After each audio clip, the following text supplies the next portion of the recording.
Jak trzymać gitarę? Temu z pozoru wydawać by się mogło błahemu zagadnieniu poświęcę jednak aż 2 odcinki.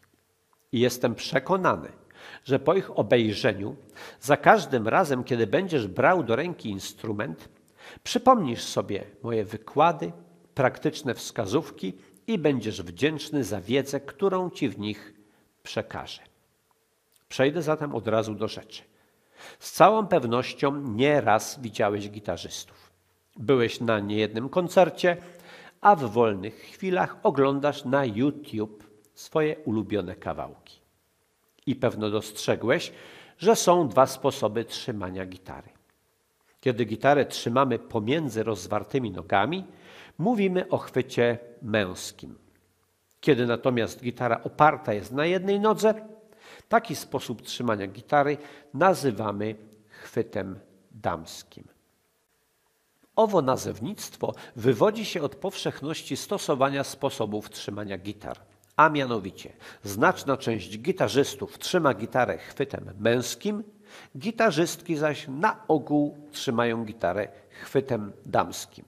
Nie jest to jednak reguła i nie zdziw się ani nie dopatruj czegoś niestosownego, jeżeli zobaczysz od owej reguły wyjątki. A teksty w stylu zobacz jak on tę gitarę trzyma, a gdzie ma torebkę? Zachowaj dla siebie, bo są nie tylko niestosowne, ale wręcz durne i tylko sam siebie nimi skompromitujesz. Jeżeli grasz w pozycji stojącej, gitara po prostu na tobie wisi, a jak ci wisi, to mi to wisi. W pierwszym odcinku wyjaśnię, jak sposób, w jaki trzymasz gitarę, wiąże się bezpośrednio z twoim bezpieczeństwem. Może się zdarzyć, że kiedy będziesz trzymał gitarę chwytem damskim, ktoś podejdzie od tyłu i szybkim ruchem pozbawi cię gitary. Cyk! Zanim się zorientujesz, co się stało, zacznie grać. I co? Co mu powiesz? Oddawaj, moja gitara. Nie przejdzie. On w tym momencie ma już po swojej stronie publiczność. Na taką sytuację też warto być przygotowanym, jednak nie o takim bezpieczeństwie będzie dzisiejszy wykład. Po zamachach na World Trade Center, które miały miejsce w Nowym Jorku 11 września 2001 roku, nikt nie powinien mieć wątpliwości, że żyjemy w stanie wojny. Wojny z terroryzmem.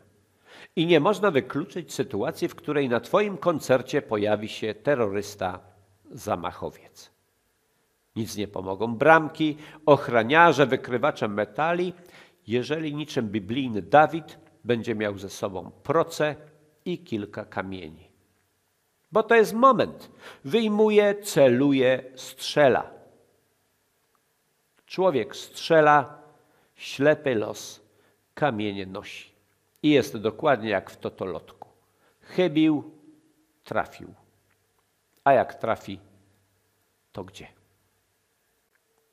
Jeżeli trafi w gitarę, to nie jest źle. Wiadomo, że gitara ma dziurę. Kolejna nie zaszkodzi. Zmieni się nieco akustyka, brzmienie instrumentu, ale niekoniecznie na gorsze.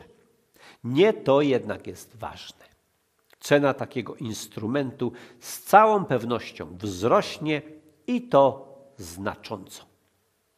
Zwróć uwagę, jak astronomiczne kwoty uzyskiwały gitary z autografem, czy dlatego, że wiązała się z nimi jakaś ciekawa historia.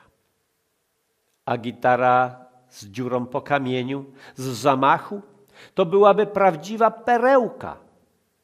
Niezły interes byś zrobił na jej sprzedaży. ale weźmy pod uwagę inną opcję. Może trafi w oko. Oj, będzie bolało, niewątpliwie będzie bolało. Ale jesteś facet, masz? No to się nie masz.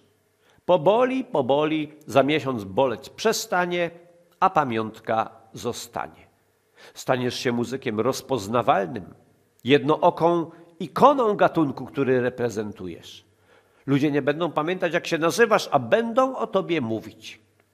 Wiesz, przyjeżdża ten gitarzysta, jak mu tam, no ten z jednym okiem.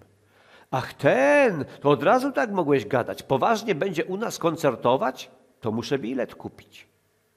Niewykluczone, że po jakimś koncercie dzieciak powie do swego ojca kultową scenę. Oczko mu się odlepiło, temu gitarzyście.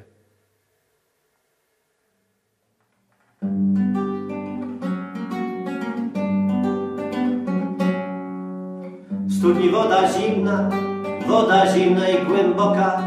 Ptaki lecą na południe, a mi brak lewego oka. Ale co tam lewe oko, prawym widzę aż za dużo. Jutro pewno znów dam koncert, choć koncerty mi nie służą.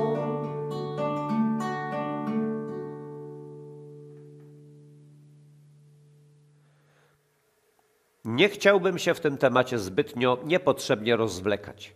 Po prostu zastanów się, jak ważne organy chronisz, trzymając gitarę chwytem męskim, a weźmiesz sobie moje słowa do serca.